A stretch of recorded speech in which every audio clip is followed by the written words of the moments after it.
ID. So, una sa tanan kay na malipayon mi nga i-declare actually no or i-announce karong adlaw nga technically speaking ang tanang area sa 10 ID no insurgency free na no. Dili lang ang Davao region but siguro it is worthy to enumerate no ang mga other areas surrounding Davao region nga insurgency free na. Technically akong term kay naaray duha ka munisipyo but approved na sa Peace and Order Council na ma-declare siya as insurgency free. So, Enumerate ang tibuok Davao region, ang upat ka munisipyo sa Sarangani, no, ang Malapatan, Glan, Alabel ug Malungon, ang whole second district sa North Cotabato, no, ang Kidapawan City, Antipas, Arakan, Magpet, Makilala o kining sa President Rojas no sa second district NPA free na gina sila tanan. Columbio sa Sultan Kudarat o Tampakan sa South Cotabato insurgency free. Ang pulo ka munisipyo sa southern part sa Bukidnon no kita po ang una sa Region 10 actually ang nakapagpa-declare diha. Unsa to nga mga munisipyo? No ang Kibawe, Damulog, Tangkagan, San Fernando, Kitaw-Taw, Maramag, Quezon o Valencia City declared insurgency free na po na sila. Napulo lang na sila ka munisipyo sa Bukidnon. Sa Caraga region, southern part, particularly ang Agusan o ang Surigao del Sur, insurgency free na po. No? 5 ni sila sa Surigao, ang Bislig City, Lingig, Barubo, Hinatuan o Tagbina. And also sa Agusan del Sur, kaning Bunawan, Trento, Beruela, Santa Josepa, San Francisco o Rosario.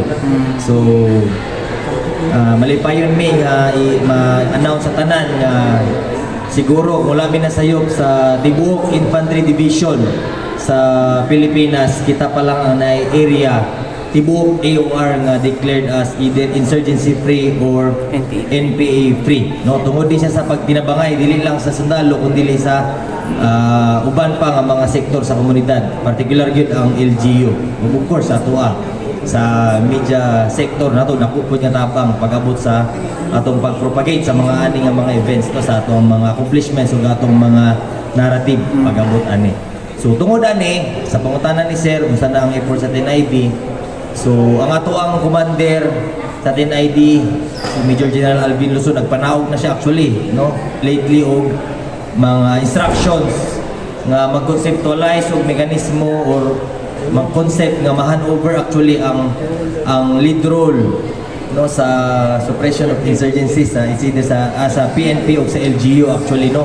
Although daghan mga challenges kay natay mga existing laws no nga in effect paghihapon pertaining to kung kinsa ang lead role sa insurgency but dili lang ni siya advantage sa army but of course sa katibukanan sa Davao region kung fully maka-immerse gid ta although na naman ta sa external security operation para mas matutok pa nato ang atong mga uban nga mulatunon sa pagprotektar sa ato ang territorial integrity no itong mga kagagatan atong mga areas kaysa karon ang ato ang tension is nasa West Philippine Sea so dili na siya layo nga nalahi ra maguna no dagat lang ang portion nga posible po na siya mahitabo diri sa ato ang mga surrounding coastal area so ang 10ID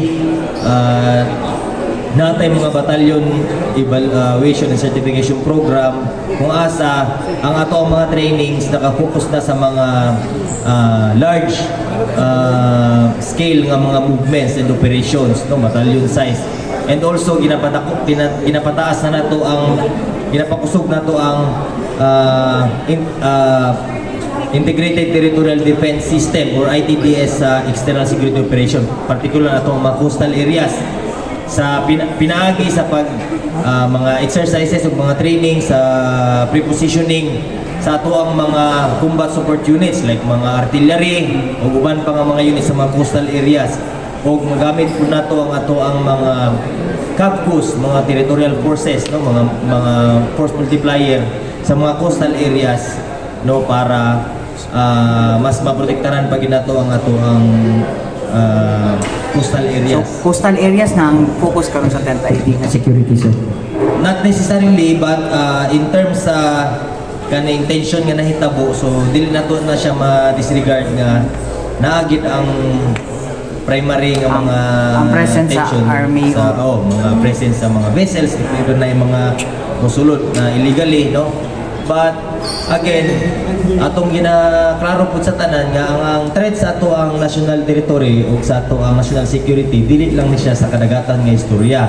Naa ni siya yung mga threat nga naa na diri mismo sa ato ang mga lugar, no? Natay ginatawag ng mga United Front Works, no? Dili na siguro ni or sa uban kung mga bago pa ni siya mo ni siya isa sa strategy sa isa ka nasod gawa sa atong nasod nga maka-impluwensya sa mga tao, organization ug ang ubang nasod pinaagi sa pagtindog og maayong relation purposely para ma-shape niya ang ato ang perception ug ato ang mga pagtuo, no?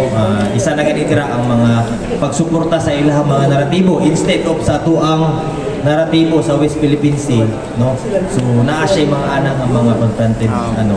So nakabalita siguro mo na yung mga espionage ng mga alleged espionage ng mga reports karon, no? So nana siya isa po na siya sa threat. So dili lang siya necessarily nga sa coastal but even diri sa ato ang area na gyud.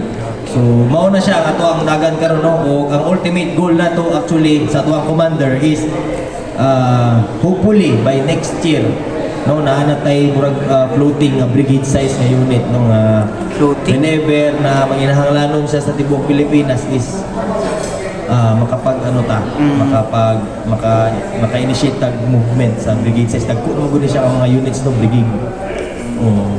Ano na kayo siya ng mga units. So part kaya po ni siya sa ato ang ISO. So that's the reason nga the more nga mas kinahanglan na mo ano ni siya, ma-hand over supposedly sa LGU ug sa PNP ang sustainment sa ato ang gain sa ISO, internal security operation. Okay.